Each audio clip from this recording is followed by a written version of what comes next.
You know, love it or hate it, the internet can be a great source. For good or for bad. For information or just mindless scrolling. It's all what you make it. I choose to get a lot of information for the things that I do out here from a lot of people on the internet. You'd be surprised what you can pick up, or maybe you won't be surprised. At least if you approach it as I have. I try to make it useful for myself to make my life out here in the garage a little bit easier. I've always thrived on information, so such as a case recently when I did the video of the Harbor Freight tire changer, in which I mounted it on the floor. You see right there those 4 silver things. Well, I'll just let me talk a little bit about the guy that did this. One of my viewers, and he's also a person I subscribe to, James over at Hillbilly Garage, saw that video and made this suggestion that I have incorporated in the tire changer build. He suggested to get the 3/8 bolts. He suggested cap screws and washers, and to secure them into the anchors. This does a couple of things. It keeps dust and dirt and debris out, and you'll know exactly where it is. Not to mention, it just looks pretty slick, really. But I would want better. Now, when I went to the Big Orange place,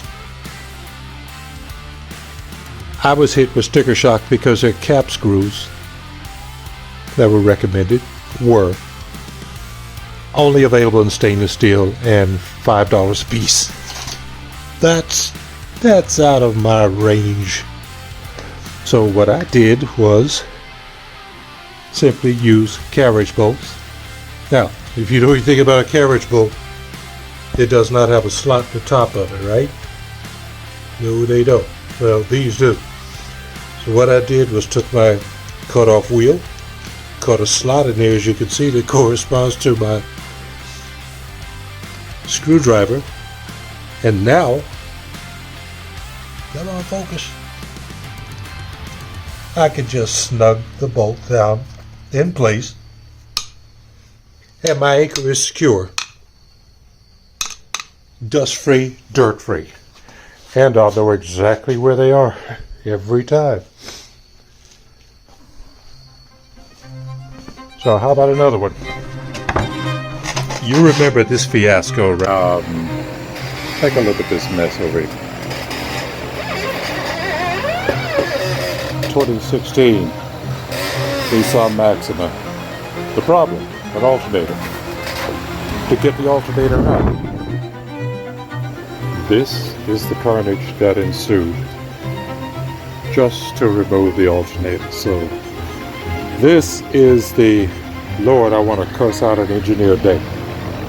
But I'm not going to expend 7 words just to get that out of the car. How many times have you done this job and these fasteners that fasten down the panels break because they're brittle, because they've been in the vehicle for a long time? When you go to the auto parts store, they'll sell you some in a pack similar to this, maybe 2 or 3.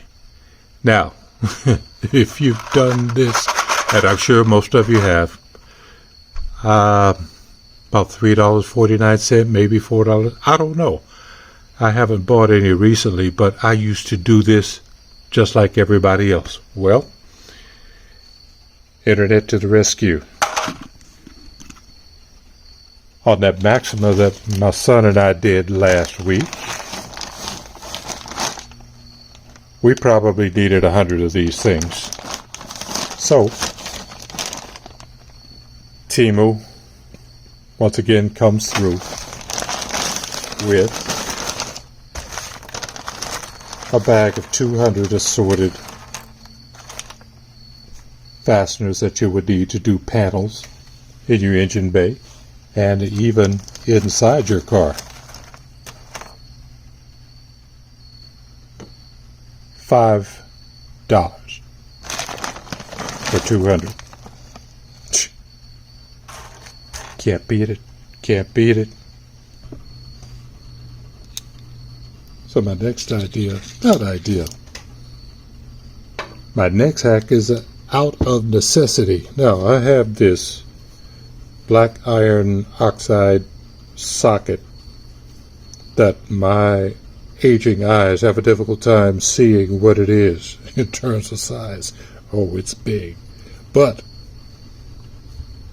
in order to make life a little bit easier, here's a little hack that I have done in the past, and many others have also done. So what you're going to need is some type of paint pen. In this case, I'm going to use 2. Now the standard is for SAE or American, those will be marked in red. If you have a metric set, I suggest you use blue. What I'll do is I'll just take this paint pen and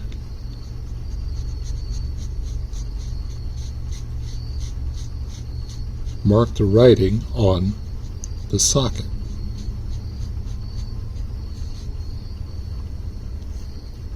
Now, I even tried to get a little bit fancy because, as you can see, there is a line that's etched around the number. So I'm going to try this again.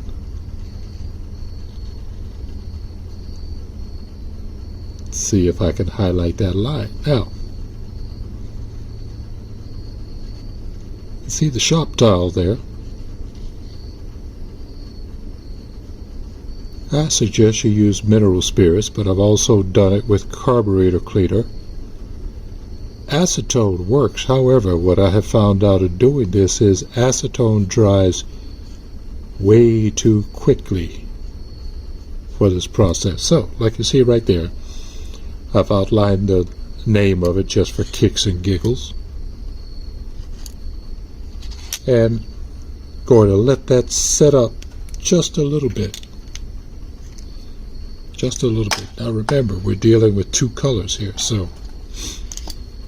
And you're also dealing with the solvent, which you kind of want to have the color kind of stick around. Give it some time to flash. How long? I don't know. I've tried this. I've actually done this a little bit already. But I think the most important thing is your towel, the area that you're using, not be saturated with your, in this case, once again, mineral spirits. Again, acetone evaporates too quickly. So what I do is I'll let this flash, and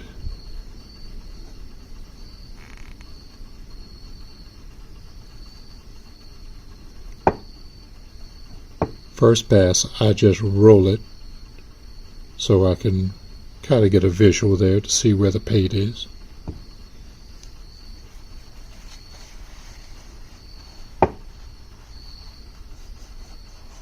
Then just wipe the surface. This is where the not too wet comes in, because you don't want the solvent to go too deep in the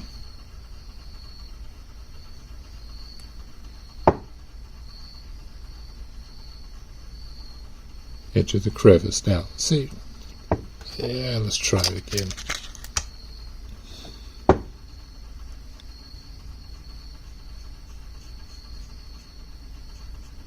That actually came out pretty good this time. Now, if you are an anal retentive individual, you know who you are.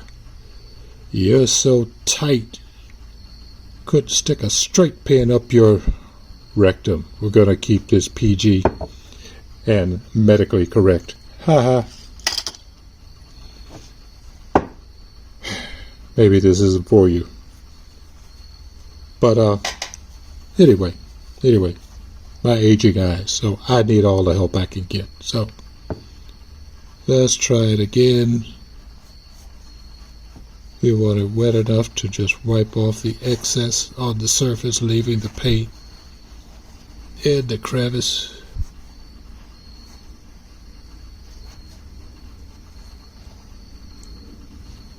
I guess this has an actual name in art. I don't know what it is. Anybody know? Put it down there in the comments and let me know.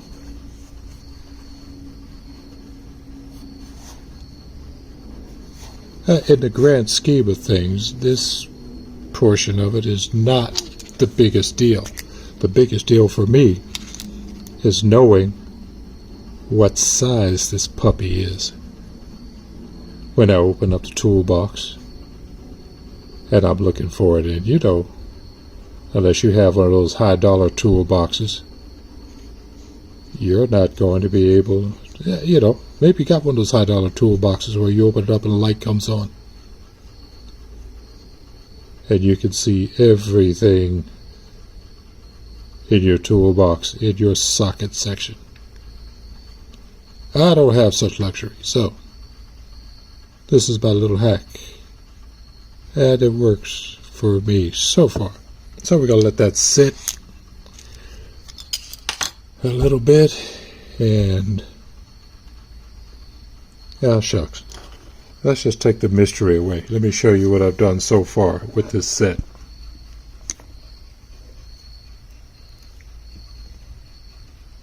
There it is right there. And yes, some of these have been used already. As you see, I was working with this one earlier today. And the relief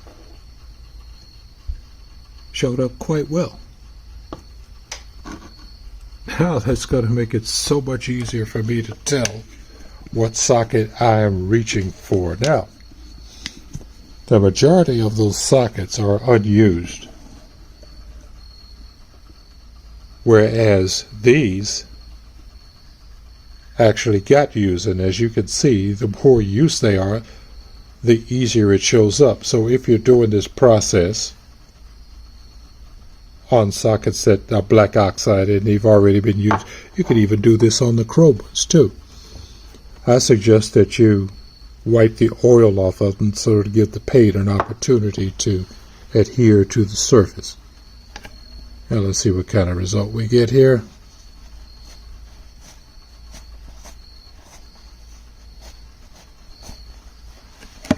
It's actually going to bleed over a little bit, so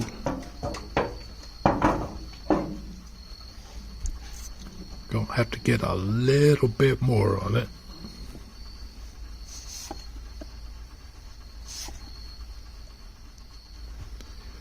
If I had done that a second time, that would have been just right.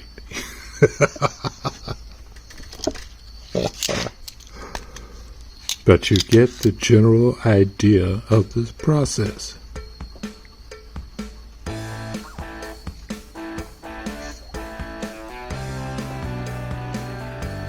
It's simply paint and solvent. And that's it.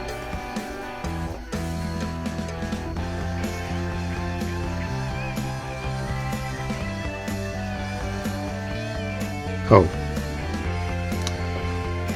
Use gloves. I know, just get on my case later, okay?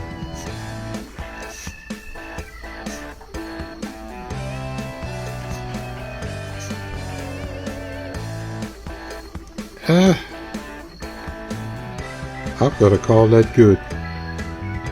But you get the idea. There you go. Just a couple of things that can make your life in the garage just a little bit easier. Thanks for stopping by the garage. Don't forget to like, share, and subscribe. And I will see you soon.